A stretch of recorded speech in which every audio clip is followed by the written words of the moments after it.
Sorry, y'all. I'm trying to. You know what? Caught me reading, but every time I pick this woman's book up,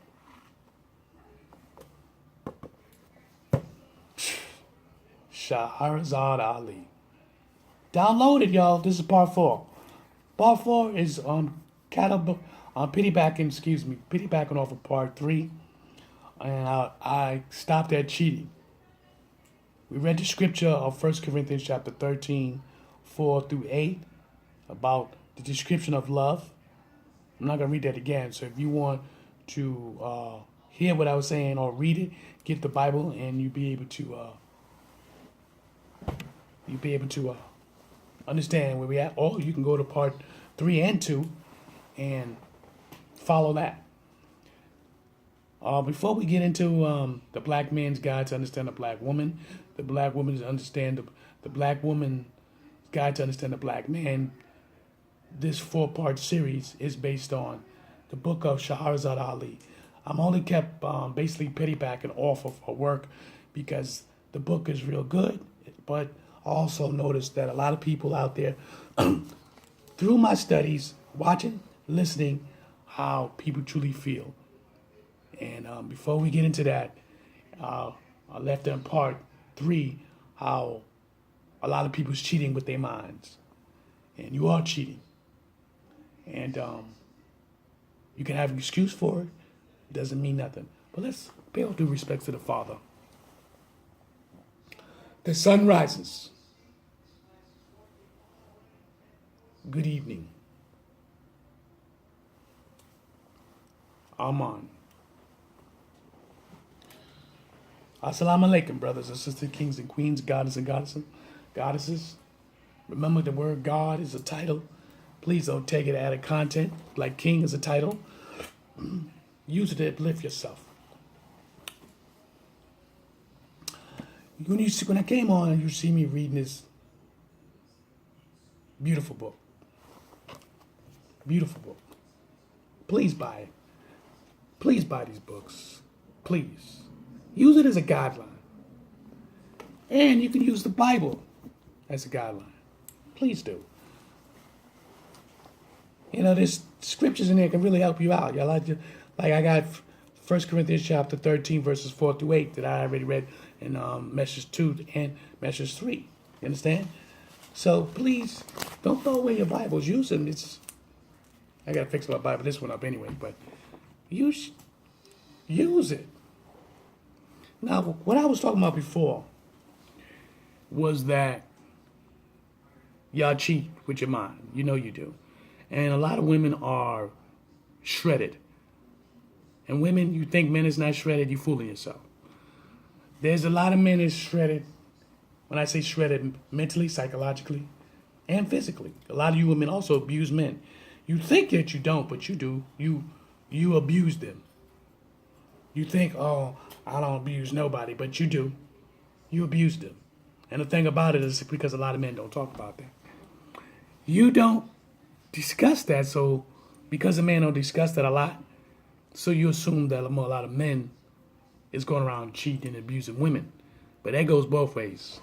I'm not going to sit here and take no side. It's both sides of the game. Okay, and if anyone can come on, well, have you been hurt? No. Now, when I say hurt, I never allow myself to fall in love with no woman, except one, my wife now.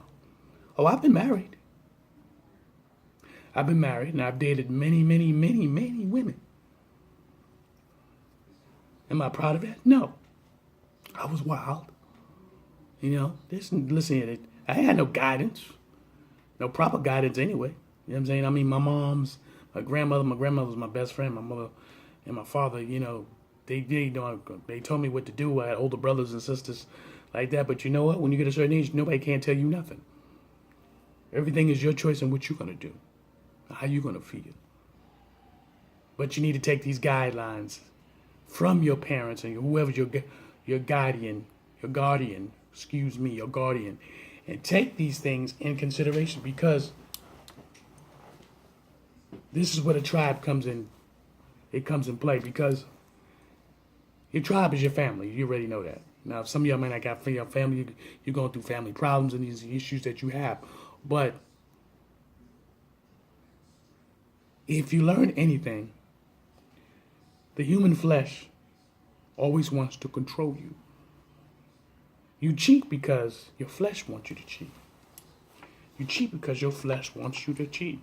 You look at something just like, okay, you know you ain't supposed to have 5 cookies because you know your sugar's going to go up. But you have that first one, the second one, the third one. Now you're testing it. Now you have your 4th cookie. You're starting to feel a little dizzy, but that damn cookie tastes good. One more do good. But you take that bite of the 5th cookie. It tastes good, but all of a sudden you start to feel even more dizzier. Then you got to ask yourself, how am I going to get out of this situation? You escape by using whatever method it works for you. I use that as a metaphor because this is what a lot of you do.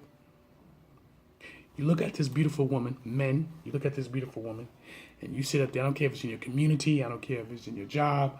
I don't care where you see this woman. And a lot of you go to clubs. You go to clubs when you're married. That's where you make a big mistake. You don't supposed to go to no club with you, when you're married. What are you doing that for? And this is where you're going to see a lot of beautiful women. Now, that flesh is beautiful. Yeah, it is. The body's awesome. The body looks so curvish, voluptuous, outstanding. Why? That woman is working out. That woman, some women are naturally beautiful. They don't got to work out. But some women, they do work out. Their body's awesome.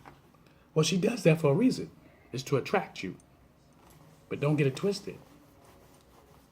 She also looking at the women too. There's a lot of women that are gay. Now that's on another thing, but I'm just using that as a metaphor, so don't get all twisted about it. A lot of women are undercover homosexuals. And the reason why they do that is because of you men, the woman puts all her eggs in one basket, or apples, whatever you want to call it, and she trusts you. But I'm going to tell you where she makes a mistake. She should have never trusted you because she don't know you. Okay? That's where you women make your big mistakes.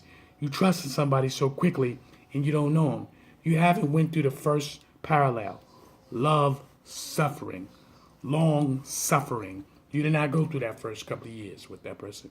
You put all your eggs in this one guy because you think he's going to save your goddamn life. No, he's not. He don't even know himself.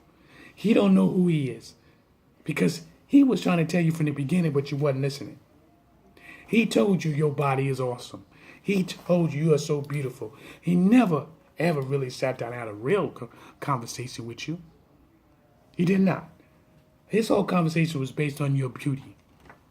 He didn't take you home to his mother.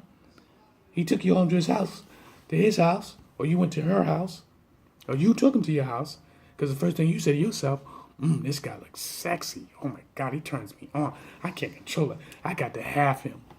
Like 5 cookies. Or whatever fruit, whatever you want to use. See, you've been cheating on yourself from the beginning. You never knew that. You never treated yourself right. You never trained your flesh. I know I've been there. You ain't going to tell me nothing. But I've been there. Over the years, I began to train my flesh.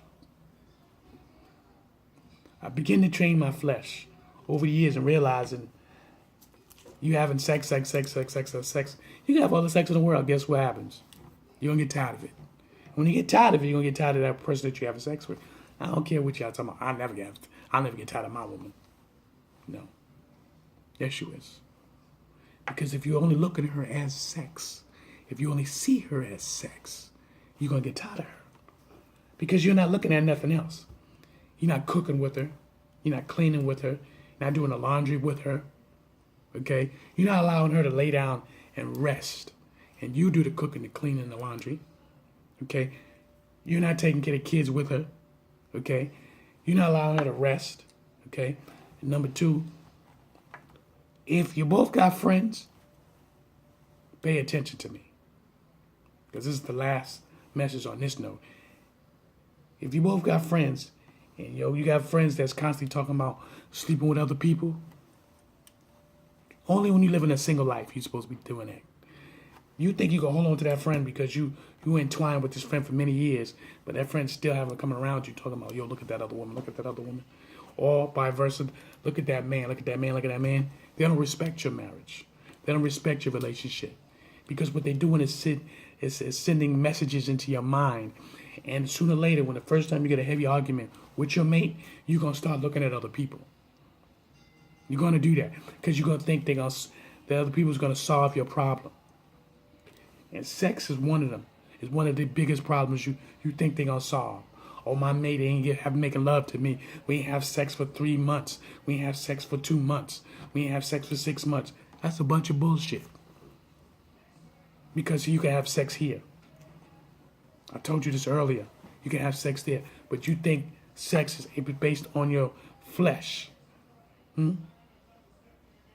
What are you doing to contribute so this person can have you? What do you contribute for this person to want you? See, you beat your body up long before you even master true sex. Understand that quote. You beat your body up long before you master true sex. Your vagina's already beat up. Hear me clearly. Your vagina's already beaten up. If you already had 2 to 3 men in your vagina and you had sex over 100 times at each one of them, that's 300 times you had sex. Which is 100 times with 3 different men becomes 300. And each penis is different. And your frequency flow is off base. Because you are internal, woman, then you start basing your relationship on sex by sleeping with men and trying to figure out which man I could be with that's going to be able to deal with me. Because you're basing everything on internal sex. Your flesh. So you're already cheating here in the mind. You already lost the battle. It's already done. Man, since you're not internal, you outernal. Okay? But a man, when he's having sex, he's not really having it internally. A man has to be having sex in his mind, but he don't know that. A real man is going to have sex here with his mind, and that's how he connects with the woman, is with her mind, spiritually, psychologically. But if the man is having sex with his physical part, which is the penis that penetrates the woman's vagina, it goes into her womb. He's damaging you. He's going to abuse you. He's going to abuse himself. I'm almost 50 years old. Literally. I'm 49 years old. And let's say about 2 more weeks, 2 to 3 weeks, I'm going to be 50. Literally. I know a lot of y'all say, well, he looks young. You're damn right. Because you understand something. I'm going to tell you what sex do to you. You think that it makes you young, but it does not make you young. It takes from you. Men, pay attention because I got to get off. When you use your seed is your life force. Your seed is a life force. You're not supposed to ejaculate every time you have sex. You're not supposed to do that. Because what it is extracting your life force from you. And then you're shooting this life force into the woman's womb. The seed, the womb, when the sperm is going into the woman, is a violent processes happening down there inside that woman, and life takes place. But each time you ejaculate into this woman, or you ejaculate your seed somewhere, that's why you feel weak. A lot of you take pills and so on and so forth. But I want to tell you this, and say this real quickly. If you truly love somebody, long suffering, you love them for real. This topic can go on and on and on, but I'm Chocolate AMUN-RA. Peace.